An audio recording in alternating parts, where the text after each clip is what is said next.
Bang,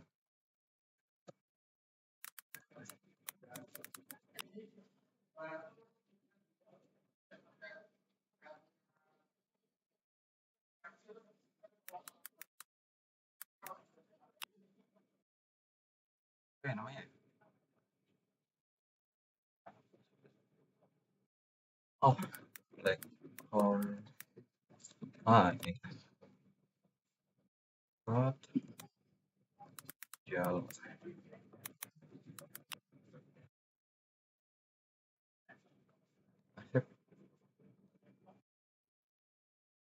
Welcome back to Blackthorn Prod and to another game dev tutorial with Unity and C#. Now, many games feature some sort of dialogue system, especially and add a new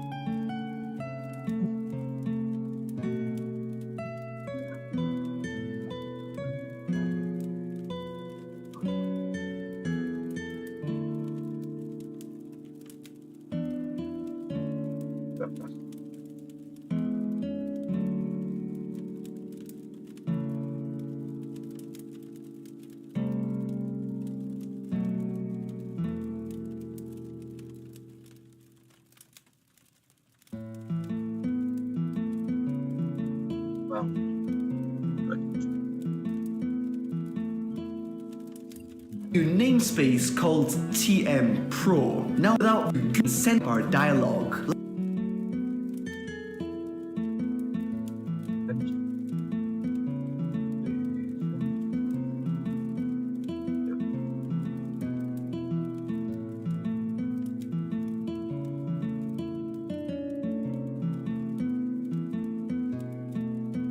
Aduh, kerja makan. Adrian.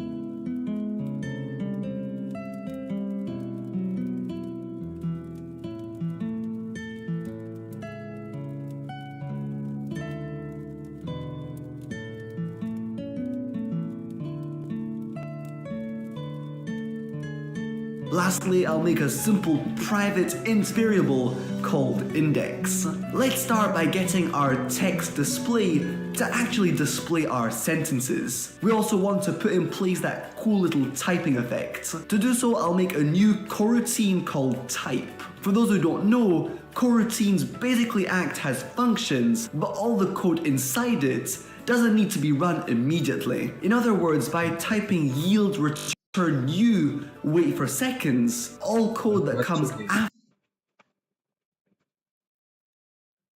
Yeah. Like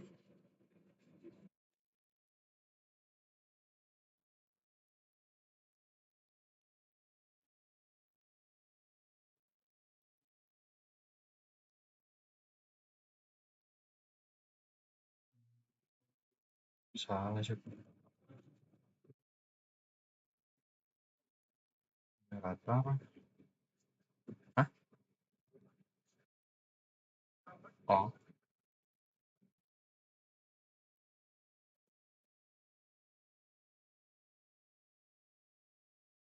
pasti yang salah.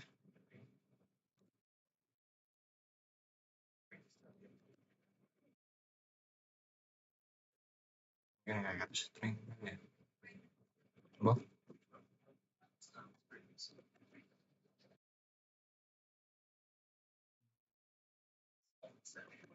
Rata-rata. Variable. Variable. Bisa masuk.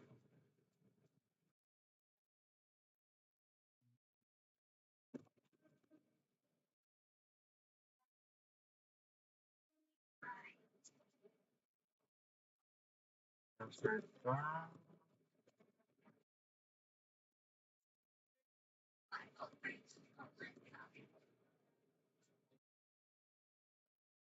after this line will be delayed by this amount. So I'll make a for each loop inside this coroutine and get that loop to run an amount of times equal to the amount of letters making up our current sentence. So sentences index.toChar array.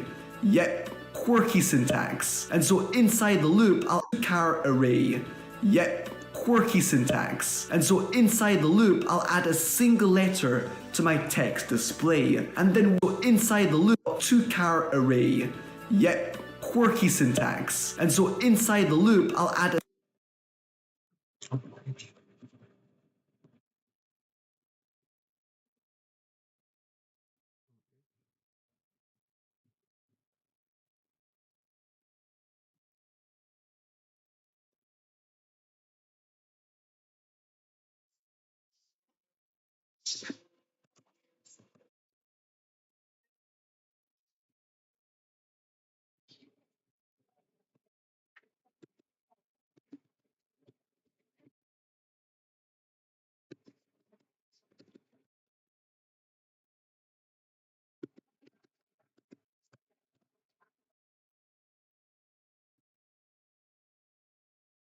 a single letter to my text display, and then wait a few milliseconds before repeating that.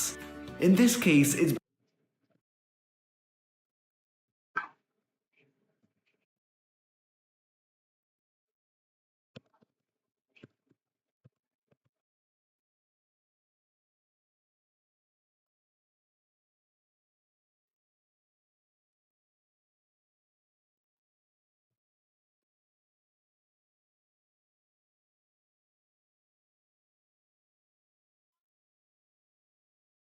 Ah, pantesan.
GPT.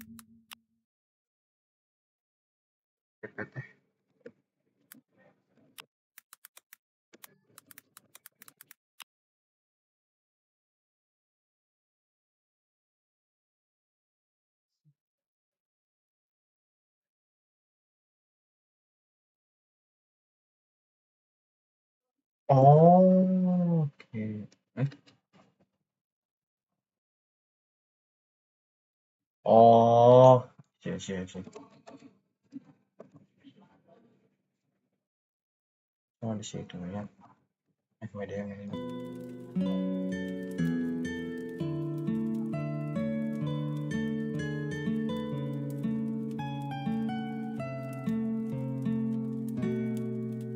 Best we create a public float variable called typing speed instead of hard coding that value. All I must now do is start the coroutine in my start function. Public float.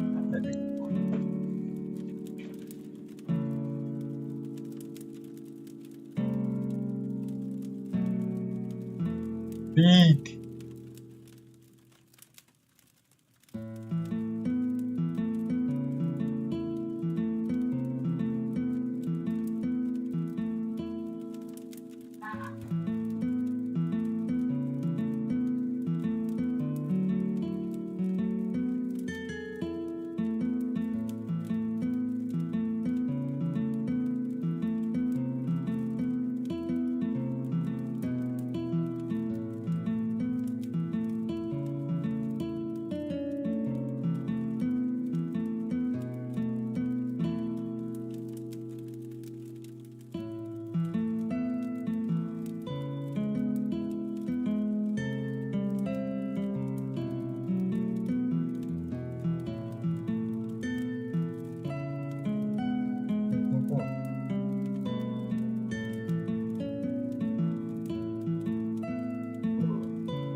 No, coroutines basically act as functions, but all the code inside it doesn't need to be run immediately. In other words, by typing yield return u, wait for seconds, all code that comes after typing code for cool little to actually display our sentences. We also want to put in place that cool little typing effect. To do so, I'll make a new coroutine called type. For those who don't know, coroutines basically act as functions, but all the code inside it doesn't need to be run immediately. In other words, by typing yield return u, wait for seconds, all code that comes after this line will be delayed by this amount. So I'll make a for each loop inside this coroutine and get that loop to run an amount of times equal to the amount of letters making up our current sentence. So sentences index.toChar array. Yep, quirky syntax. And so inside the loop, I'll add a single letter to my text display and then wait a few milliseconds before repeating that. In this case, it's best we create a public float variable called typing speed in my start function.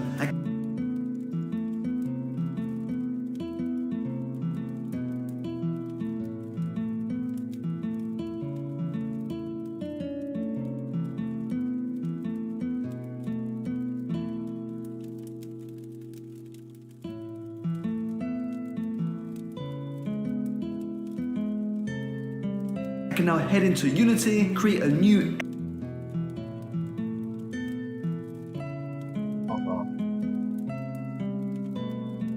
Unity. Oh, udah lah.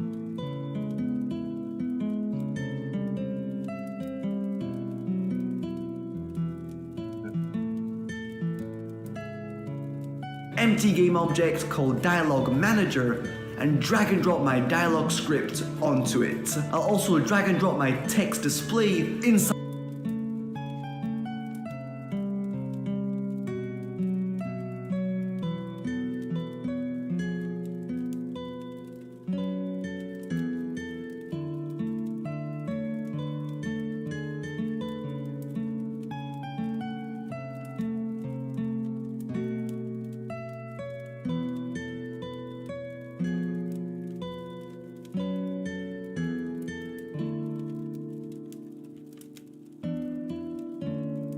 inside that empty slot. Write a few sentences in my sentences array and type in some small value for typing speed.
Hitting play, we should have our first sentence auto-type.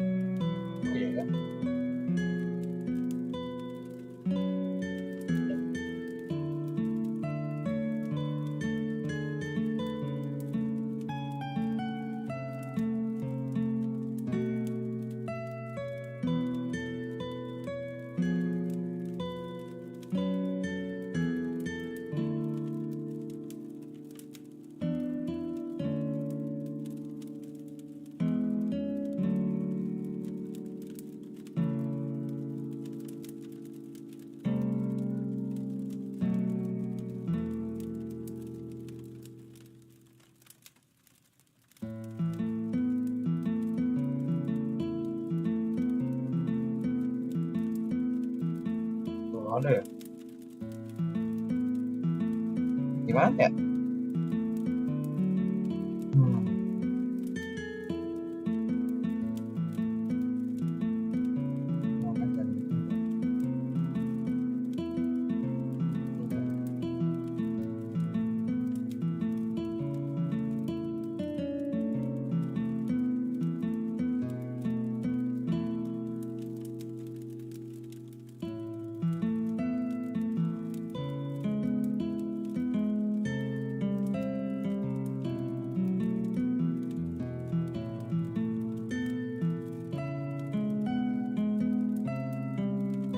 Type itself smoothly. But for now, we have no way to make any progress in this dialogue. So let's create a continue button. I'll create a new TextMesh Pro text, tweak its visuals, and add a button component to it. I'll give it a slight yellow tint when my mouse hovers.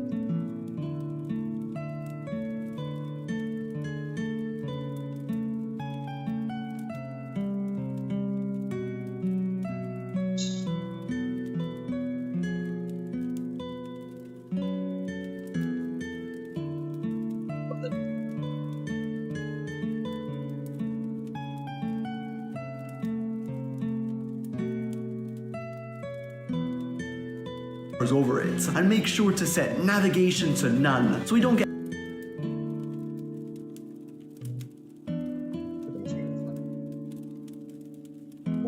Phone, where is the phone? Bro.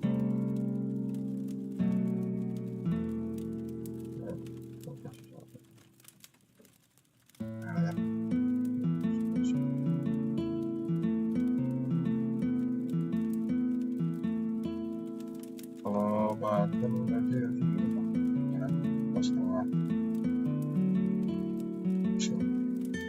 get any odd behavior. In short, I want the next sentence in my array to auto-type itself whenever I hit this continue button. So back in May, so we create a visuals and button. I'll create a new text mesh pro text, tweak its visuals and add a button component. A new text mesh pro text, tweak its visuals and add a Ya.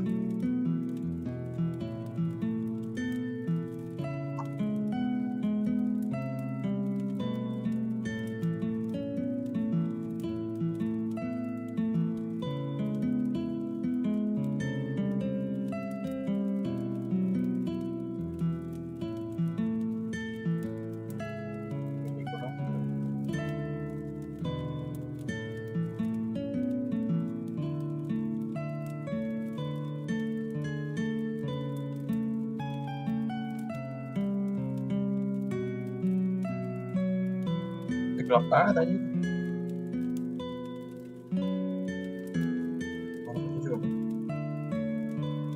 Sama dong kayak teks.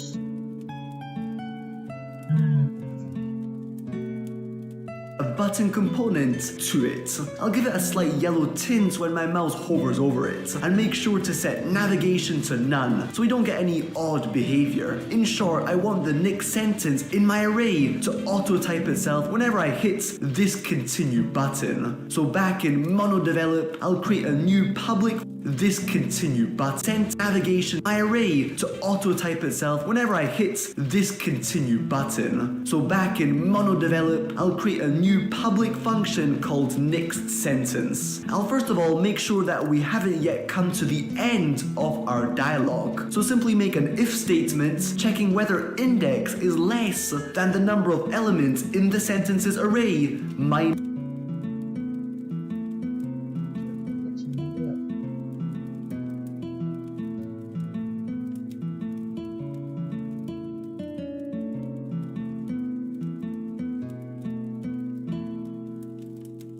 -1, because remember, arrays start at 0. If that's the case, then let's start by incrementing index of 1. We also want to reset our text display so sentences don't stack, and of course, start our type coroutine so a new sentence slowly displays itself. I'll also make sure to reset the text when the dialogue is complete.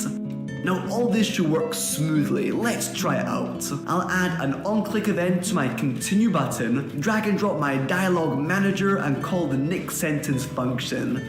Hitting play, you'll see that my dialogue smoothly displays itself, and I can hit continue to get a new sentence. However, I can currently this sentence into my I'll also make sure smoothly, let's try it out. I'll add is complete. Now all this should work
kali, Wak.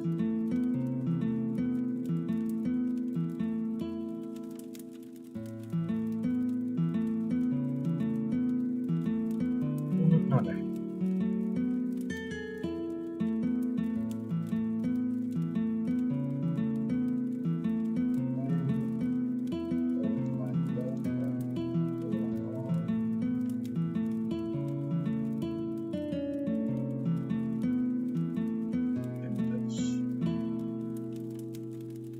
Bener.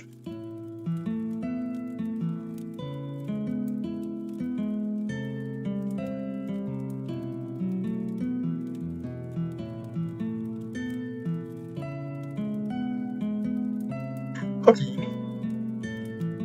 Oh, ternyata salah.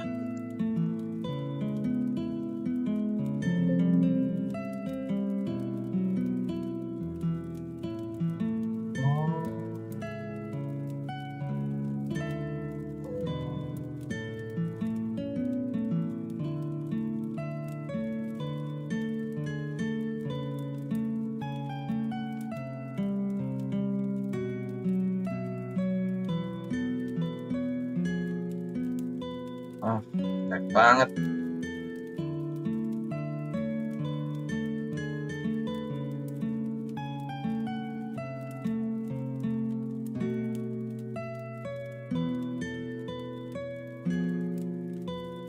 Masih kurang, Wak.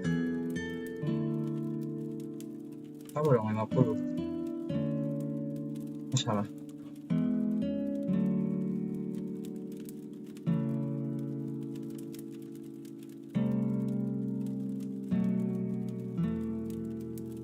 Continue.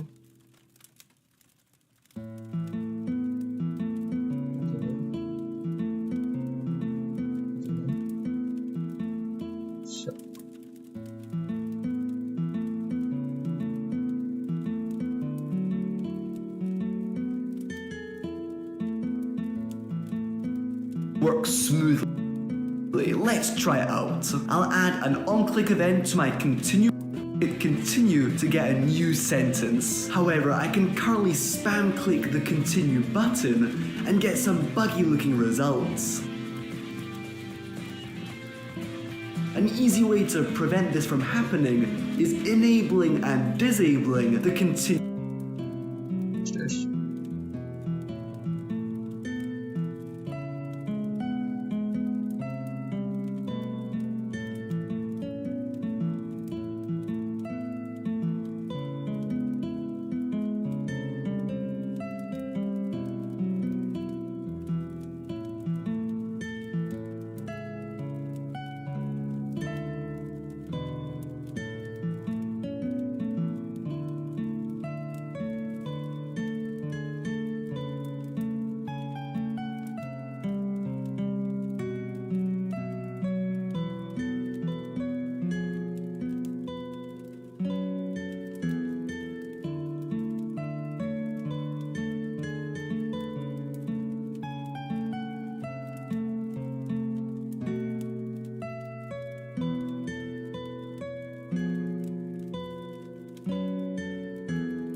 Wih.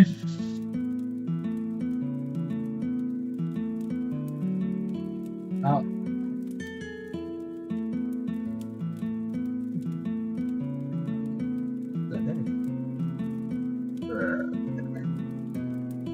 Kalau sebab Kenapa gitu? ya saja.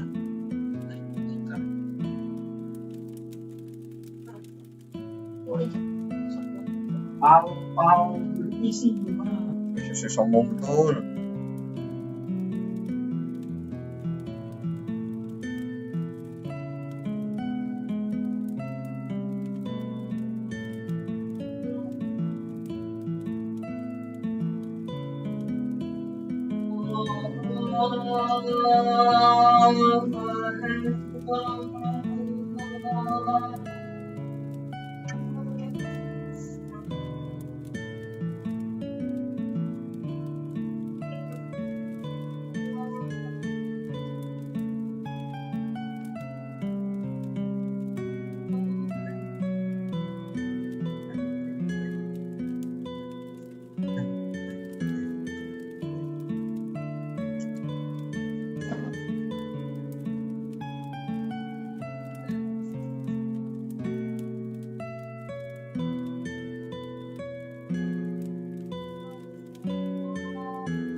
Halo, halo. Saya sudah kembali. Yes.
This fight is going on, so I said, what's that on the animals?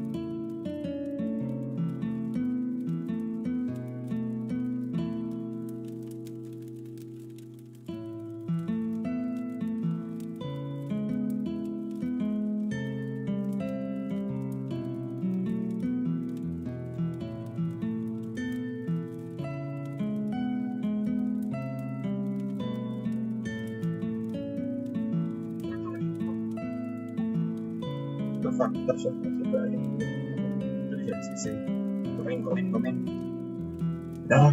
Masih paling. Continue button at the right time. So I'll make a public game object variable called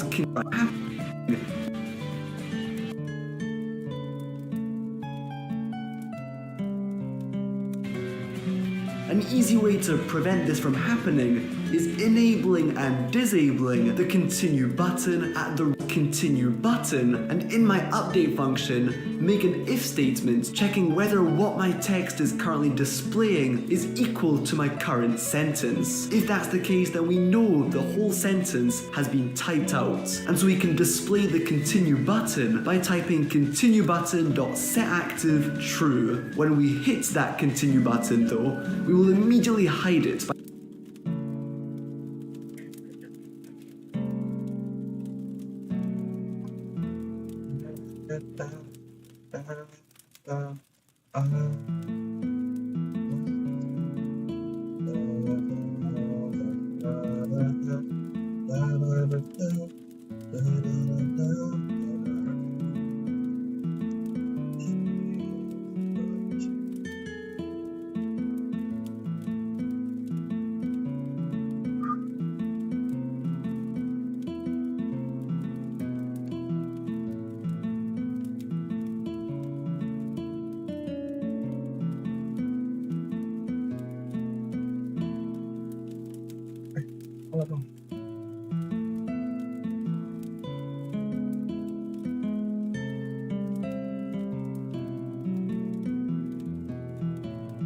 by stating continue button.setActive.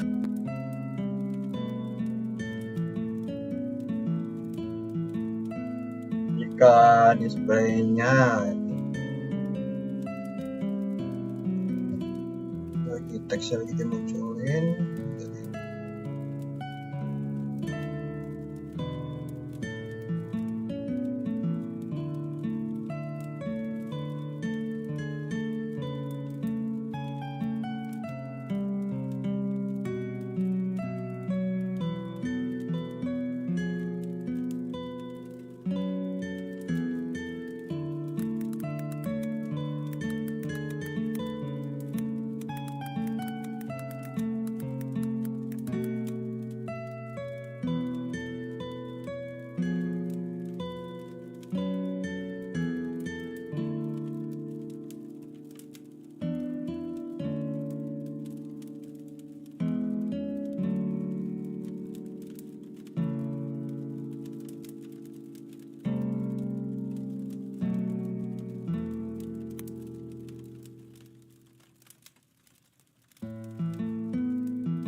False. This way the player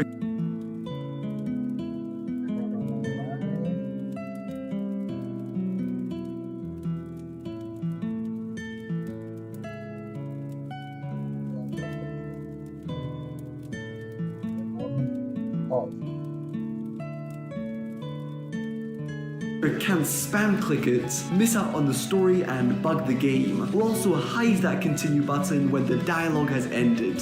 We can now head back into hide that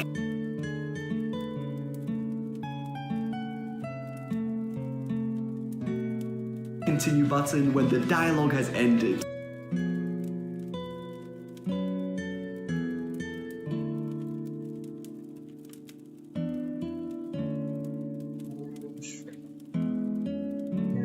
Display the picture. Apa? We can now head back into Unity, drag and drop the continue button in the inspector, disable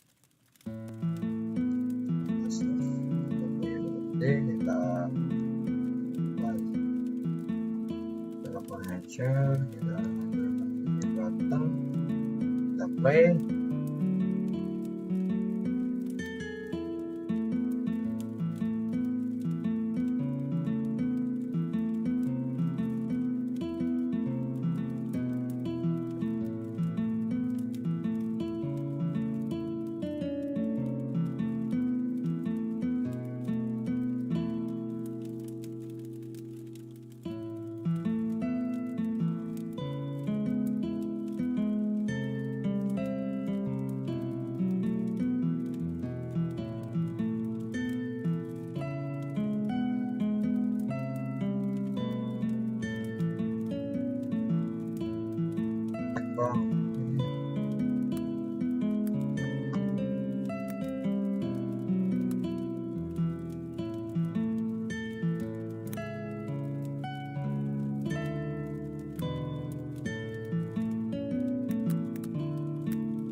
Gak salah sih.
Gak bisa.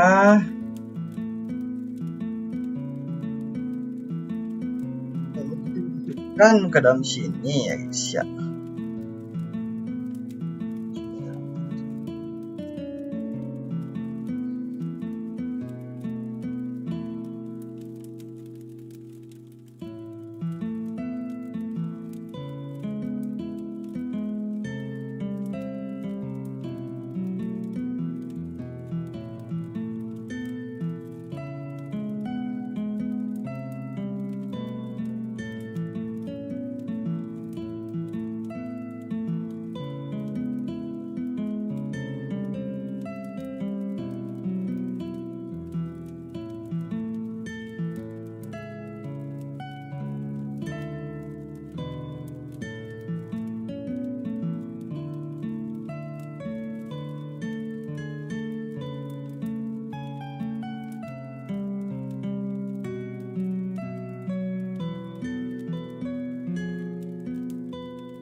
Nice, let's go!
Resolusinya beda-beda anjir.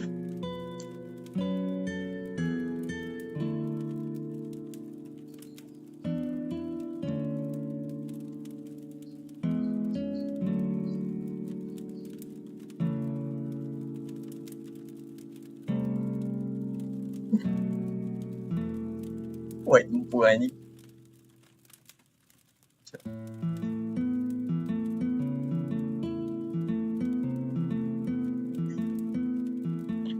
Biarin lah anjing.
Go back. Too much.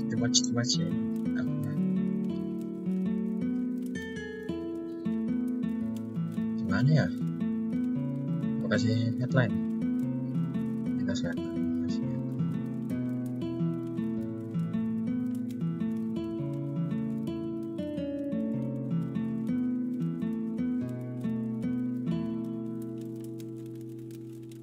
Gimana sih kasih headline?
Ya, halo, selamat datang kembali dalam cukup ya tim objek, UI, text. Dan kita bagaimana sih caranya kita menambah outline adalah sebuah komponen. Kemudian kita langsung add komponen di kanan bawah ini. Ada saja nama dan ketikkan saja outline. Nah, sudah terlihat di sini outline. Dan ya sudah bisa terlihat di sini outline. Kemudian add komponen sesi option di sini ada buka Unity UI text. Nah, bisa kita lihat di sini ada teks hitam ya biar kelihatan.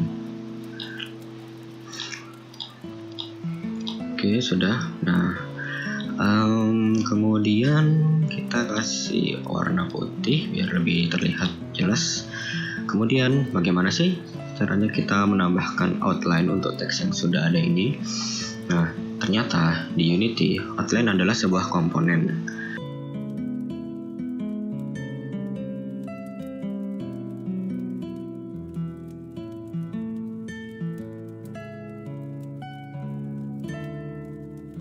Benar.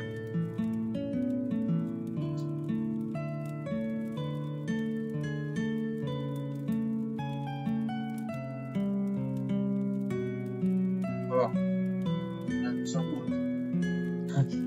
siapa yang masih dipakai? Oh, beli aja nih. Hah? Masih di ruang gimana? Apa kemarin nggak tahu ya. Masih ada nggak di audit? Mau beli aja nggak apa-apa. Baru ya. Sekalian sama serokan semua.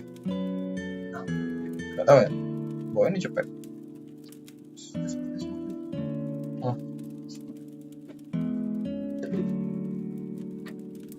Ibaratnya kira-kira kita perlu apa buat bersih-bersih, beli aja sekalian tuh. Ya misalnya ibaratnya mungkin kayak butuh sapu, kayak ibaratnya ya pasti kan sapu serok. Kalau masih ada nggak? Kalau masih ada ya udah. Apa butuh buat apa lagi? Debu apa segala macam perlu nggak? Ya sapu dua sama serok satu. Ya udah, dia mau beli itu. Beli aja.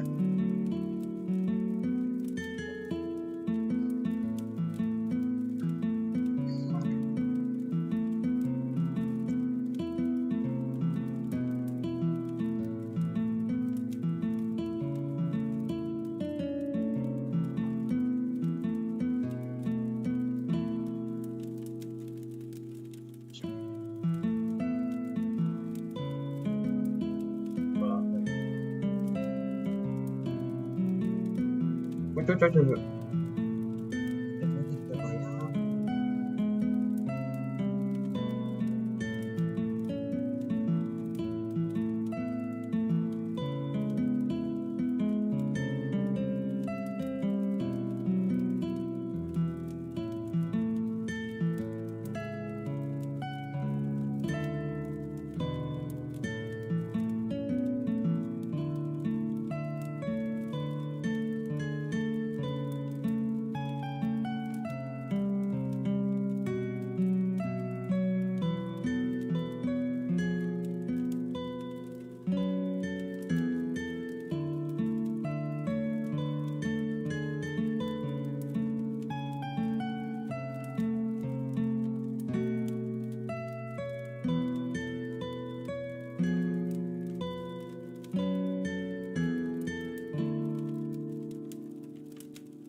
Scene.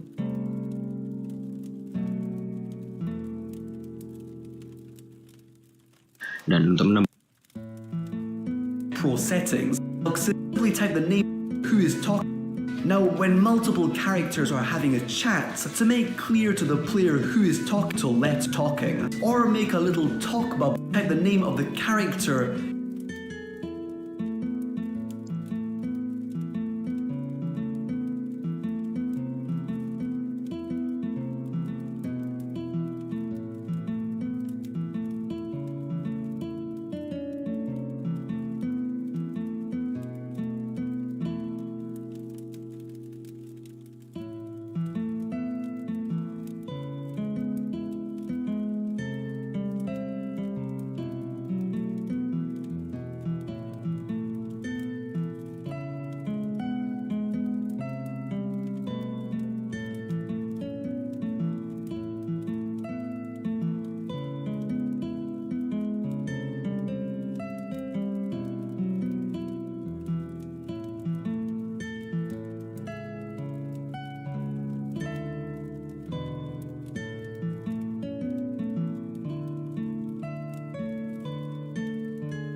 A normal UI line, you can right click, go UI, and you can create normal ways that it's called outline. You can choose an outline color and quick outline Unity vector, but you component you can change.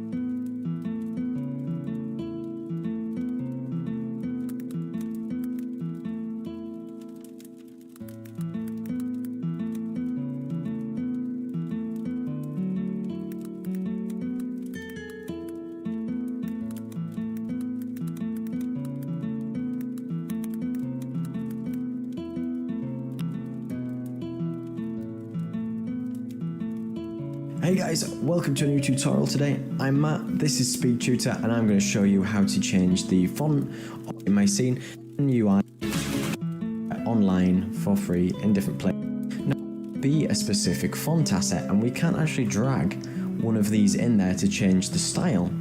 So how do we need to do that? In 2018 and above, you have TextMesh Pro automatically imported, so you won't need to import it, but say you do, you can go to Window, Package Manager, and get it from there, and you can bring in the essentials with it. Once we've got that going on, we can go to Window, we can go to TextMesh Pro, we can go to the Font Asset Creator, and you can see that it brings up a flyout, pop out, and we can add something here. So I'm gonna add one of my fonts, which I've got here. I'm gonna drag it in. We can set the auto sizing to what sampling point size we should have. We can set the padding, so the amount of space between each object that we may have. The packing method, which can be kept on fast. The type of resolution, if you need to have a higher resolution. Texture for the actual text itself. Whether the character set is any different to ASCII, but if we've got numbers and letters, we can leave it at this. And we can keep everything as by default, pretty much. And we can click Generate Font Atlas, and it will just pretty much create our font into one atlas texture with exactly what this font is like. And then we can press save, and then we can just save it in the folder that we already have, and we just click save, and it will save it above my other ones. So the Jalisco, I will have a new asset, which will be the font asset. So now I can grab, say, my top text up at the top here, go to my font section, I can just drag this in here, and I have Oke, kita ganti guys menjadi TextMesh Pro semua. Wah.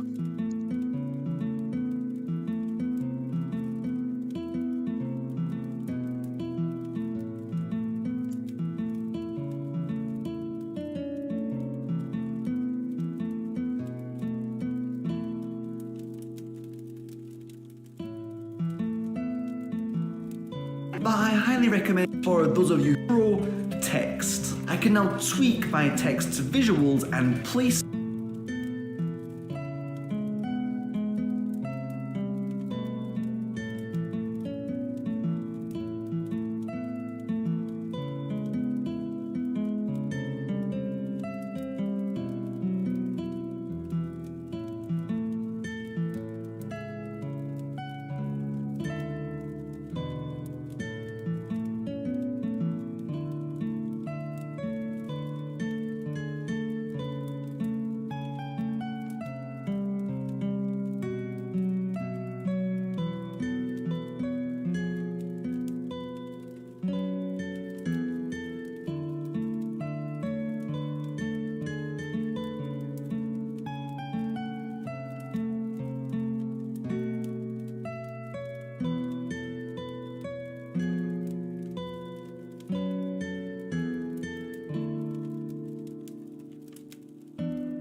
type text message typing effect.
Terus kawan?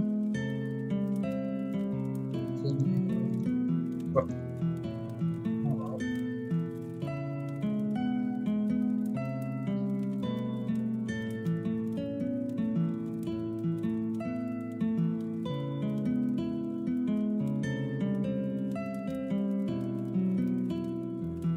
Bro.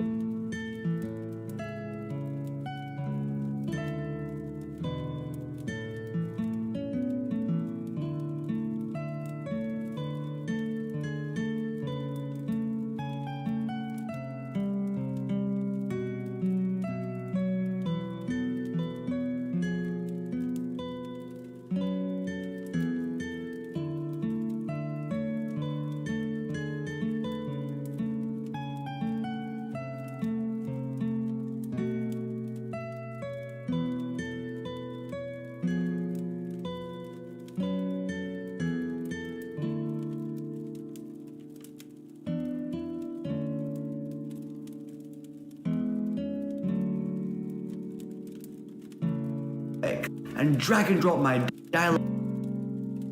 So simply make an if statement, checking whether it also make sure is sentence hide it by stating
Anjir, cuman perkara gitu doang.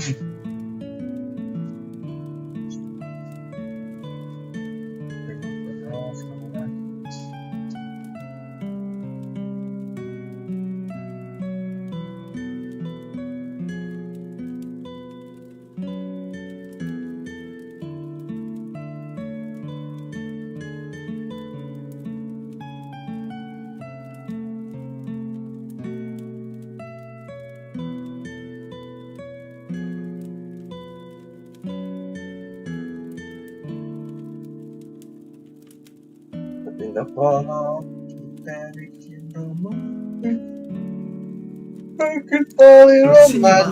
Alright, now that I make all kinds of things, some animations. So I'll head over to Window, Animation, and create a new animation and change it to Window, Animation, Text Display. Do it. Let's then make a second animation called Change. You can of course get it to scale ever so slightly, but don't overdo it. Let's then make a second animation called Change, but don't overdo it. Let's then make a second animation called Change Text. I'll get my text to fade in, so with the record mode on, I'll set the alpha to completely transparent at first and slowly remove all of these Text Mesh Pro settings, which is pretty awesome. Inside my animator, which you can find under Window Animator, I'll create a new trigger parameter called Change. Choose Animation, play. I'll also make a variable of type Animator, get that to play before displaying a new sentence with another core text. Get that to play before displaying a new sentence with another coroutine. Alright, as usual, I'll drag and drop variable of change text function to play whatever sound may be attached to your audio source. In my case,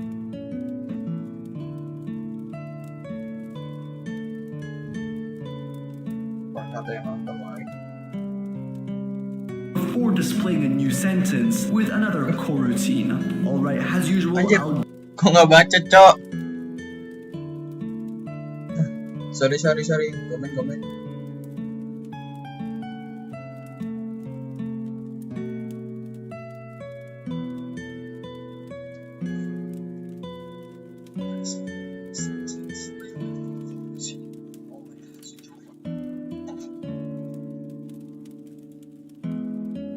Sorry.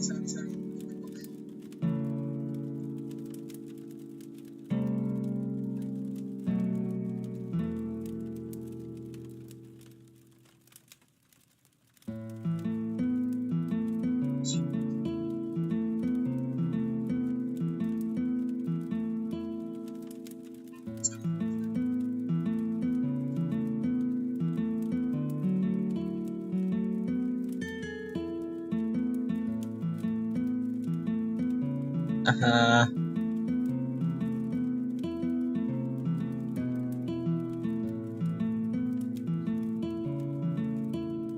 Drag and drop variable of change text button. lanjut lagi lah. Sorry sih, banyak sih.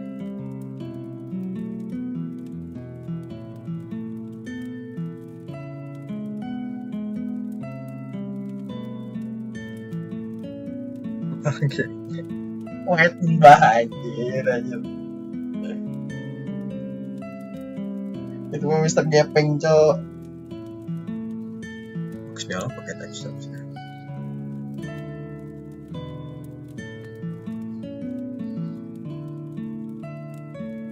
Oh.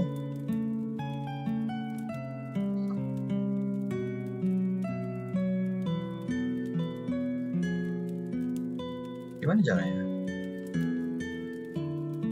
Tekstur.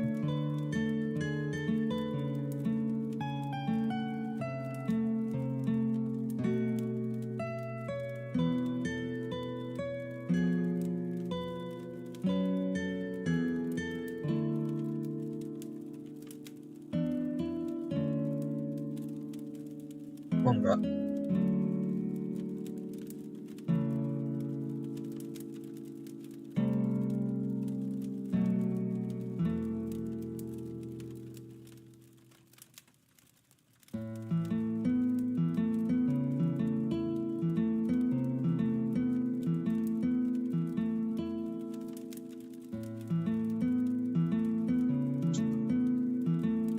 Nih, cok.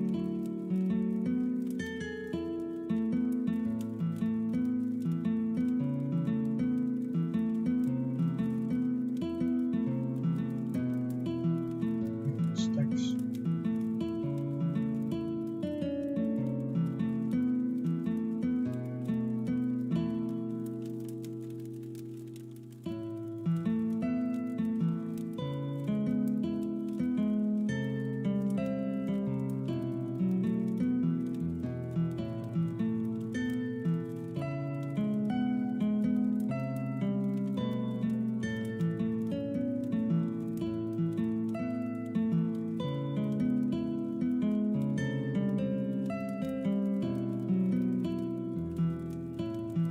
Cok, apa ini, cok? Yang baru cuy, begitu cuy.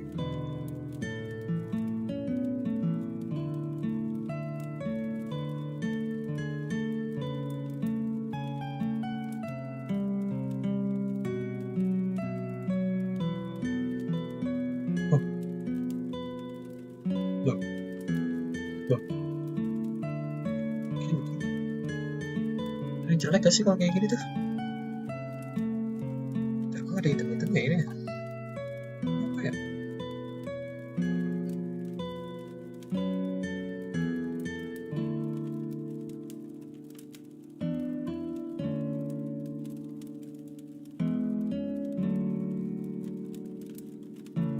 Teksturnya tekstur gimana, cok?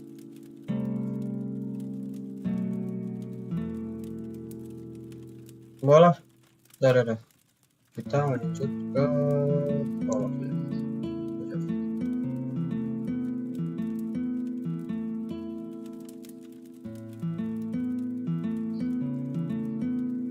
Case little pop sounds.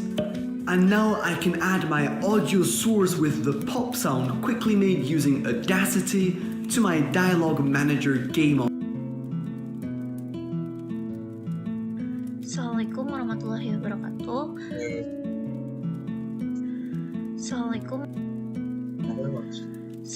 warahmatullahi 3D. Now bikin Kalau misalnya model sebuah pakai ini, pakai array Jadi ini nggak bisa kulihat kan, nggak bisa pakai apa? Gue pakai apa? Ya makanya nah itu makanya aku nggak bisa pakai review paham aku. Nggak bisa tuh.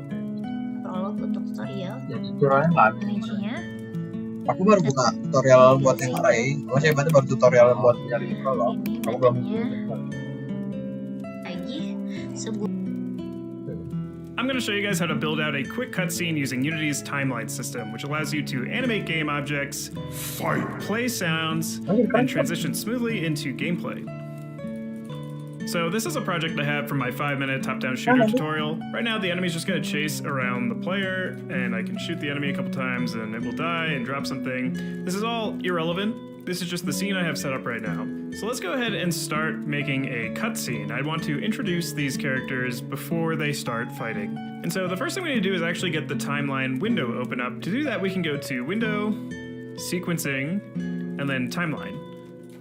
So we got our timeline on the bottom here. And now the next thing we actually want to do is create a new empty game object. And we'll call this timeline, or you can call it cutscene manager, whatever you want. But once you have an empty game object, we can now select it in the hierarchy, and you'll see in the timeline window, it says we can now create a new timeline. So let's go ahead and do that. Let's hit create.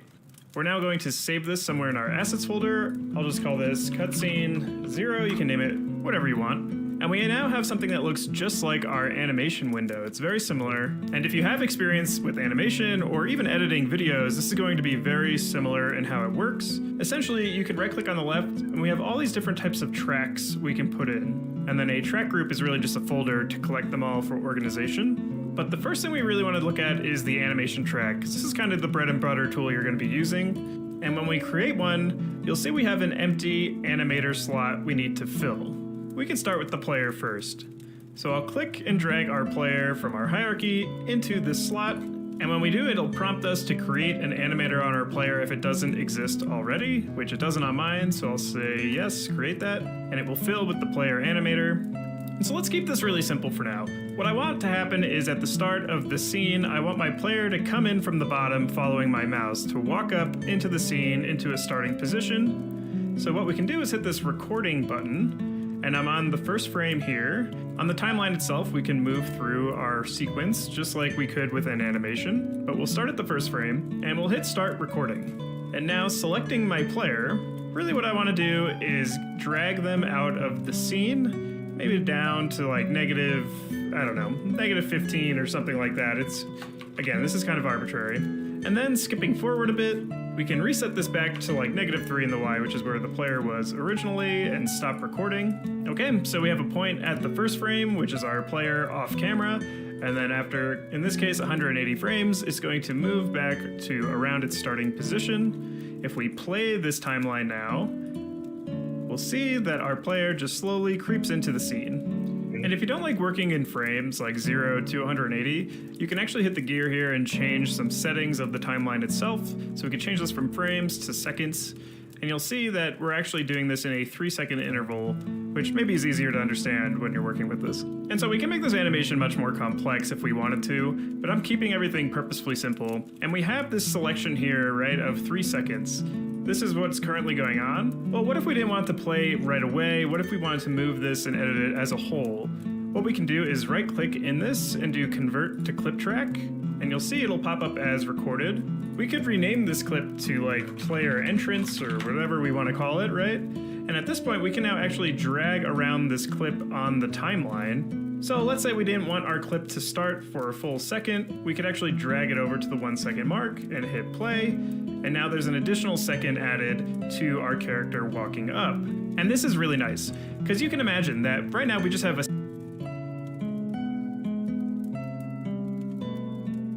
whatever we want to call it, right?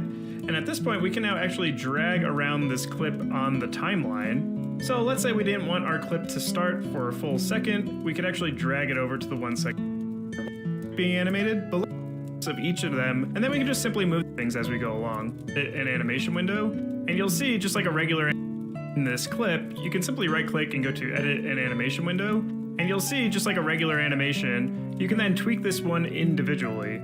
So if we play this animation, you'll see the exact same things happening, and you can actually move these keyframes around or add some new ones, and that will still reflect back to this clip here. So it's all really seamless and really easy to use.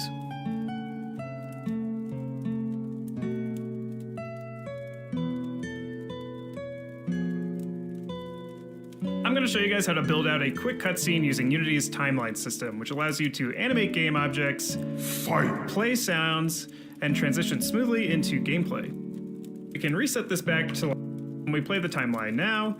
We have our extrapolated the duration of, so it's all really seamless and really easy to use. So with that said, let's actually go ahead and bring that back to the beginning. And now I'm going to right click and create a new animation track. And this time I'll go ahead and click and drag on our enemy and put them into this new animator slot, and we'll say create an animator because I don't have one on him. And just like before, what we want to do is hit record on the enemy this time. We'll go ahead and select the enemy. And I'm just going to drag him up out of the screen, maybe to like 10 in the Y.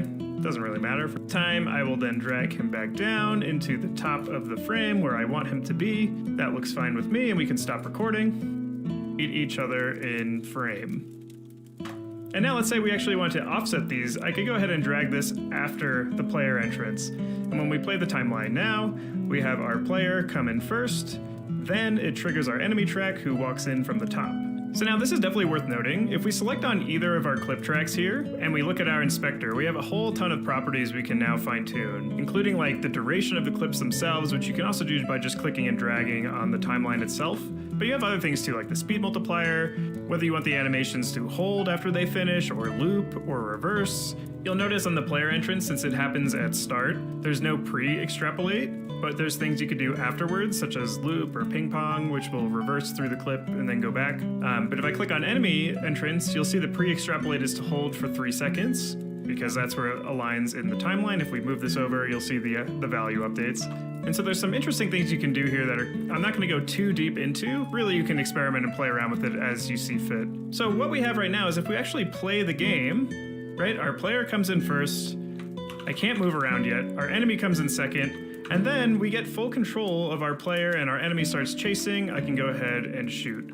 So without having to worry about state or anything like that from the get-go, and granted you could solve this with animation as well, but this is just a nice, easy way of introducing a quote-unquote cutscene before your game, and something to keep in mind, that if you begins, it will kind of put your gameplay state on hold in most cases. To hit play, our player is just kind of like walking off. There's some things you can do with cameras, because right now when we actually hit play, our player is just kind of like walking off from screen, right? We don't really know what's going on. So our main camera is set in the middle of this arena. That's fine. I'm going to duplicate this, and I'll call this player camera. I'll duplicate another and call it enemy camera just for later. And selecting the player camera, I'm going to go ahead and drag this down quite a bit. So now I have a main camera that's set into the middle of the screen. I have a player camera that's focused somewhat down, right? So this should capture the player at the beginning of the timeline before they start walking up. And now I have this enemy camera I can drag up close to 10 in the Y, and that will capture the enemy before he starts walking in as well. And then let's select both the player and enemy camera and disable them. So right now, if you look at my game screen, it's just focused on the main camera. Disable them. So right now, if you look at my game screen, I can go to activation track, and this will basically enable a game object, in this case a camera. And so I'll actually shrink the end of this track to about halfway through the player entrance animation. We'll just see what that looks like. It's kind of arbitrary. And we'll drag in our player camera. And then we can do the same thing. We could create another activation track, drag in the enemy camera, and we'll drag it to the start of the enemy entrance and make it about halfway as well. And so I think this is going to actually look really janky, so I just added these 2 squares in to help illustrate what's going on for you guys. This is going to look awful, but if I hit play now, essentially what's going to happen is it'll start on the player camera, go to the main camera, go to the enemy camera, and go back to the main camera. And then the game will resume like normal, and both of the other cameras, if I pause it, the player camera and the enemy camera are disabled. So looking at the timeline, the other cameras will only be enabled during these Hopefully that makes sense. And because the main camera is always enabled, that's just going to be like the default. Hopefully that makes sense. So there's one more thing I want to show you with activation tracks. I have 2 text objects that are exactly the same. I just changed the color. I have fight text red and I have fight text yellow. And the idea is I really want to toggle these on and off so that it flashes, which is going to be very simple when we can do this in a timeline. So let's go ahead and I'll create 2 more activation tracks. I'll drag in my fight text red. I'll drag in my fight text yellow. Let's say after our enemy is in place, we want to wait about a half second and then we want to flash fight for 2 seconds. So what we can do is set the fight text red for 2 seconds, and then for the fight text yellow, we want to offset this a little bit. Right, so you'll see I shrunk down the fight text yellow to be really small. And what's gonna happen is after the enemy gets into place, right, we wait a little bit, and then the red fight pops on the screen, we keep going, the yellow will pop on momentarily because it's just a short amount, and then it will go back to red. And the reason I'm doing it this way is I wanna showcase to you that you can actually copy and paste additional versions of the same track. So here I can actually make a few of these yellows, and I can kind of space them out a bit, right? You can do some science to this so that it actually, looks somewhat consistent. So just by using copy and paste, we now have several different instances of turning this fight text yellow on and off, and it will give us this flashing effect right as we go along. And I'm sure there are other ways to do this, but this works well enough. And now if we actually hit play, you'll see it goes on and off like we want. And so this, and now after our enemy moves back into place, he'll kind of teleport back to the top and do it again, right? Which we don't really want, but that's to showcase that you can actually reach to the top a bit, right? You can do some science for 2 seconds. Because I really want to toggle these on and off. Oh, pakai mesh. So that it flashes, which is going to be very simple, and I can kind of place our enemy moves back into place, he'll kind of teleport back to the top and do it again, right? Which we don't really want, and it will give us this flashing effect right as we go along. And I'm sure there are other ways to do this, but this works well enough. And now if we actually hit play, you'll see it goes on and off like we want. And so it's worth noting, you can do this with any of these tracks, right? Including our enemy entrance. I could copy and paste this, and now after our enemy moves back into place, he'll kind of teleport back to the top and do it again, right?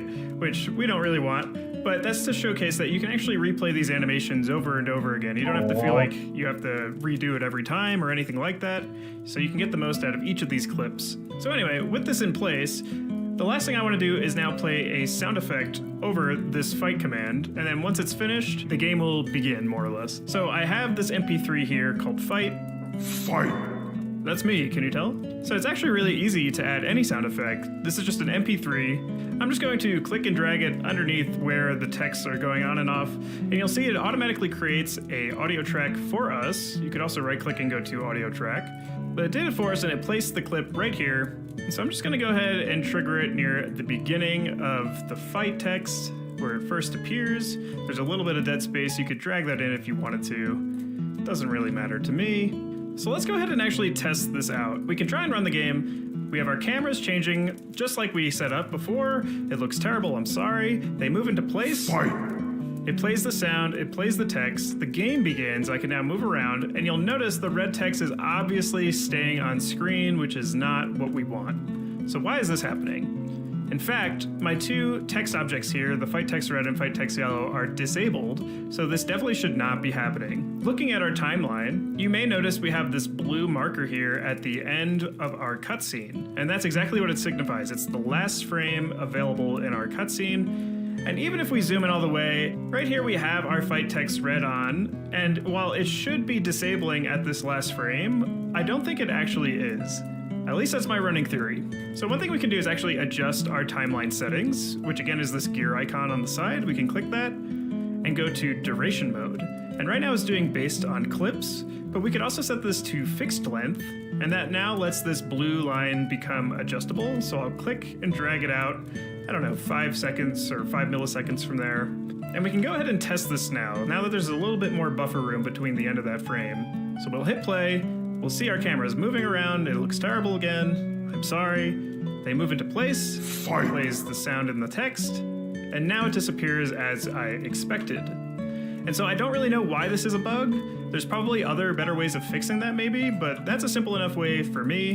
I can now go ahead and play the game and kill the enemy, and that's it. We have a working cutscene to start off our game. Even though it kind of looks like crap, you still get an idea of some of the tools available to you. So that's the general idea. I hope this tutorial helped you guys out and got started building your own cutscenes. And make sure if it helped you, you subscribe to the channel. See you guys in the next one. So I'll click and drag our player just slowly. Paling kalau mau buat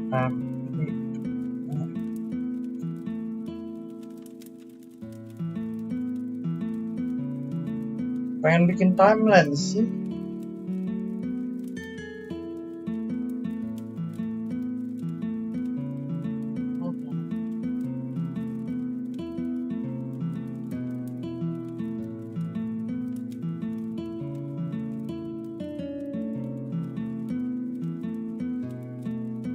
Slowly creeps into the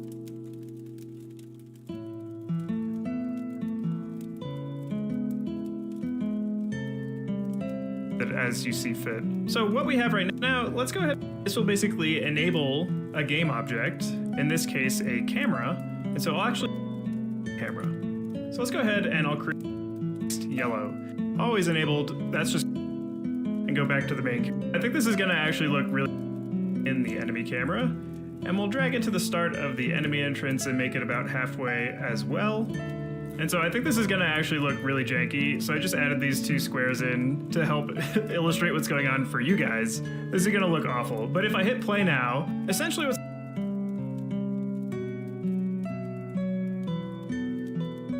Mau saya pakai tam.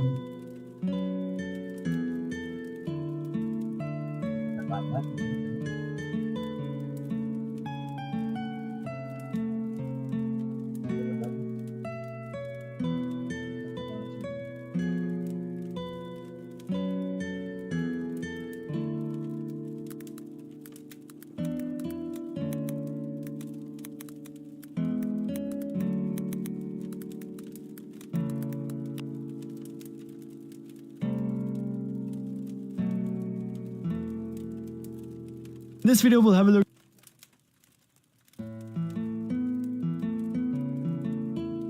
Bukan bro. In this video, we're going to show you.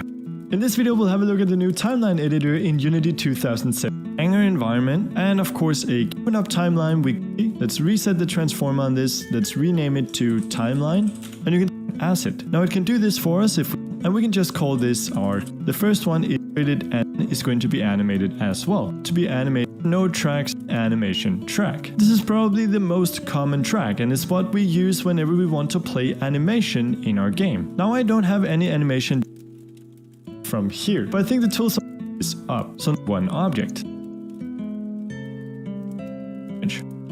Right click, go convert to clip track, and let's hold that into infinity. But let's try and change this to something like the camera on the T90 to original camera. To do that, we said it's actually starting to look like a cutscene. Let's again go ahead and add a. This is probably the best. Really cool thing is.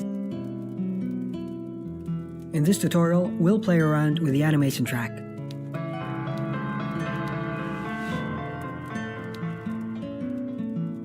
When it comes to cutscenes in video games, most people can agree that they would rather watch a scene that is some text that.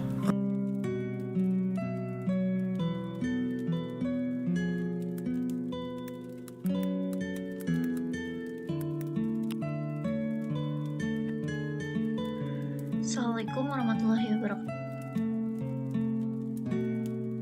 Sebuah public namanya jadi kecepatan private float text speed. Jadi ini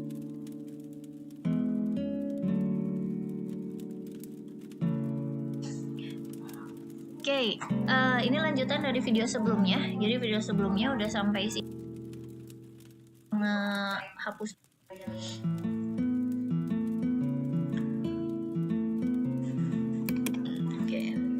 Nah, ini halo, ini adalah sorry, tadi kita belum hapus dulu ya yang tadi. Tapi ini udah muncul.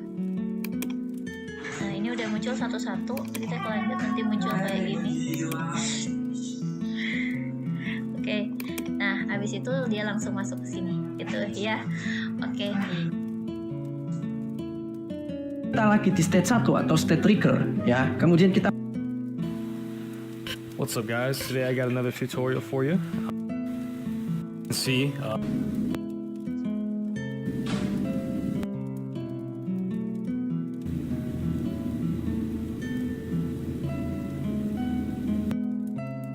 we have one done for a old game that I was making. So let me just play it so you guys can see what it'll look like.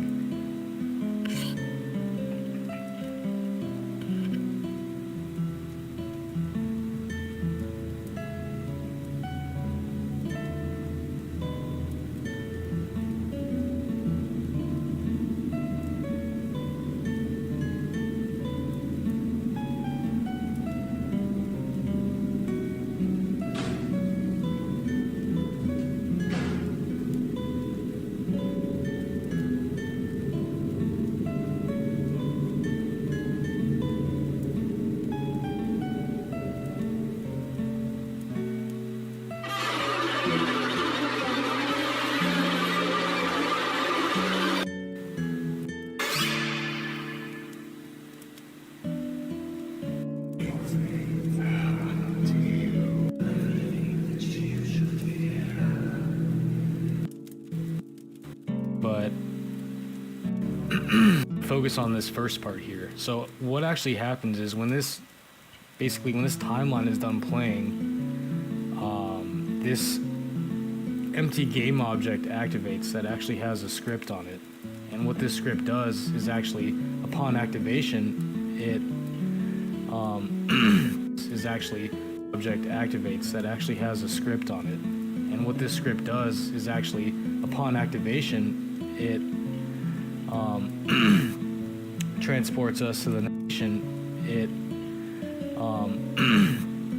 transports us to the next scene. So it basically loads the next scene, which was that other cutscene you were seeing with the camera zooming in on that candle and the painting behind it. And that is actually another timeline animation that has the same thing on it actually, which is another one of these guys, which then transports us and loads that scene loader scene, which is what you guys saw with the spinning dial and the little paragraph part.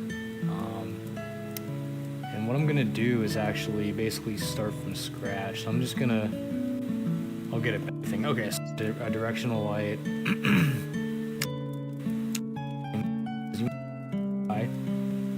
And is gonna hold all of our text and timeline. What we do is we want to click on our key, and then it's gonna pop that we just made and text with canvas.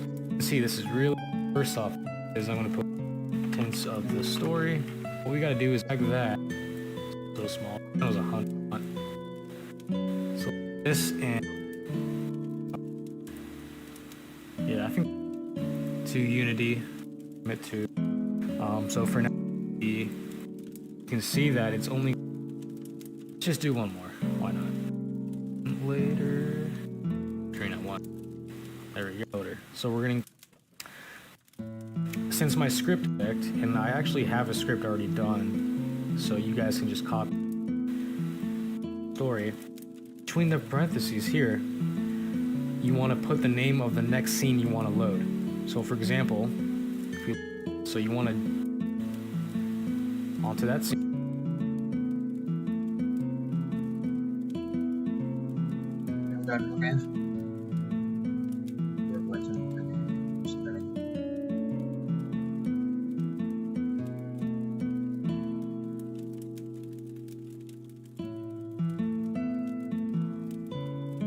Hampir 3 jam coy. 3 jam streaming aja. Scene loader.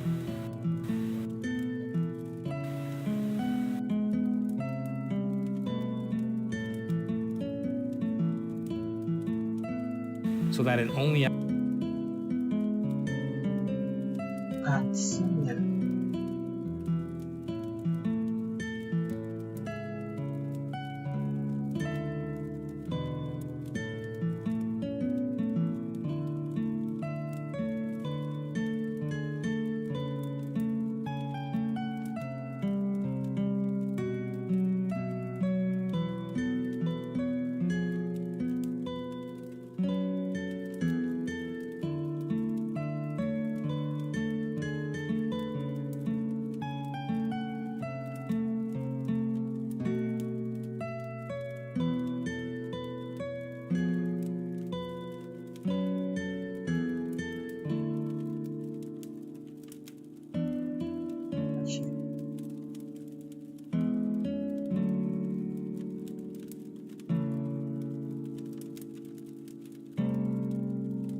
menarik.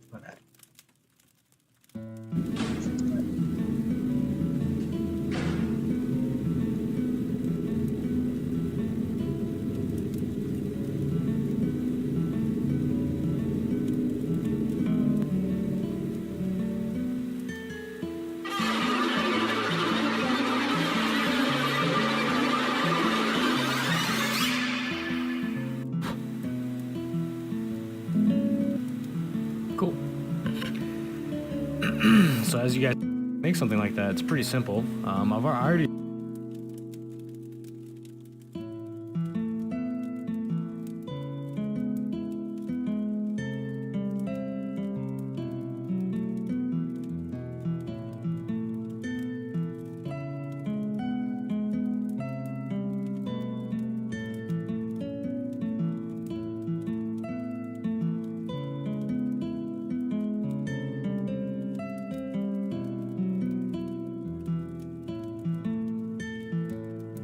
guys, sepertinya sudahan dulu ya untuk apa namanya, berarti